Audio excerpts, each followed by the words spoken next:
how to fix Fortnite account link failed. So here's what you want to do. Go search for Epic Games and load up the first website that pops up right here. Now we will click on sign in the top right. Now you can use your console accounts here to log in, or if you know your email address, just use that. So I'm just going to do that real quick, and I'm going to show you the process afterwards. So I'll just pause here to log into my account. Or okay, never mind, it didn't ask for verification.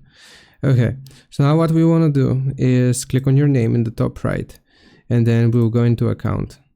Now from the account settings here, you want to go into apps and accounts, and you should see all of your connected accounts.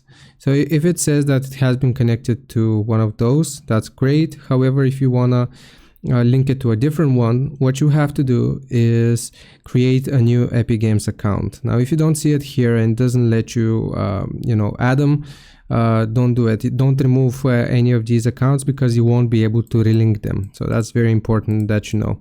So what you can do is sign out, create a new Epic Games account, and then link your progress from the specific console that you're trying to transfer or link your progress from to that newly created Epic Games account. So I hope this helps. Leave a like and sub. I'll see you next time.